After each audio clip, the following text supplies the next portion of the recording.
Kami dari kelompok tua akan mempresentasikan tentang sejarah dakwah Islam masa Wali Songo. 1. Pengertian Wali Songo. 2. Tokoh Wali Songo. 3. Strategi dakwah Wali Songo. Saya di sini akan menjelaskan tentang pengertian Wali Songo. Wali dalam bahasa Arab berarti orang yang dekat dan dicintai oleh Allah SWT. Songo dalam bahasa Jawa berarti 9.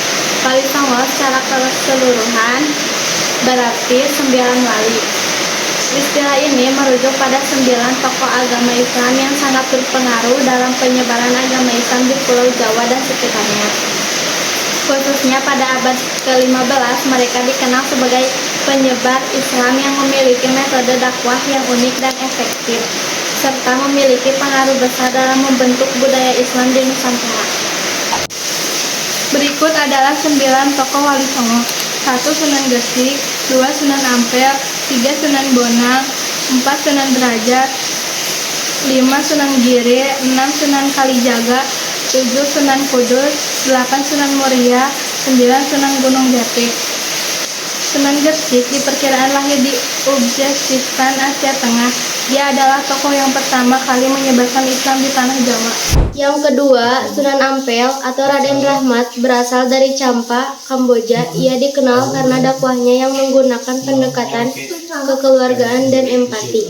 Yang ketiga, Sunan Bonang atau Raden Mahdum Ibrahim.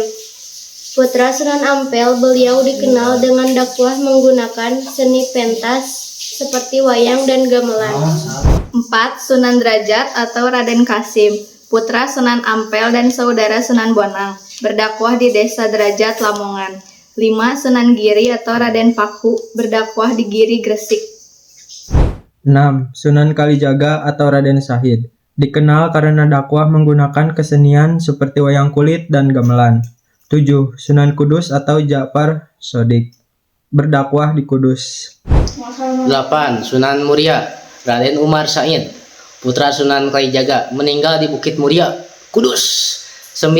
Sunan Gunung Jati atau Syarif Hidayatullah, pendiri Kesultanan Cirebon. Strategi dakwah Wali Songo. 1. Pendekatan budaya menggunakan kesenian lokal seperti wayang, gamelan, dan tembang untuk menyampaikan ajaran Islam. 2. Pendidikan dan pesantren, yaitu mendirikan pesantren sebagai pusat pendidikan Islam dan pembinaan masyarakat. 3. Perkawinan, yaitu menjalin hubungan dengan tokoh lokal melalui pernikahan untuk mempererat pengaruh dakwah. 4. Teladan pribadi, yaitu menjadi panutan dalam perilaku kejujuran dan kebaikan untuk menarik simpati masyarakat. 5. Adaptasi tradisi lokal, yaitu mengislamkan tradisi Hindu-Buddha tanpa menghapus sepenuhnya seperti dalam upacara selamatan atau tahlilan. 6. Pendekatan damai, yaitu menghindari kekerasan, lebih mengutamakan dialog dan toleransi dalam menyebarkan Islam.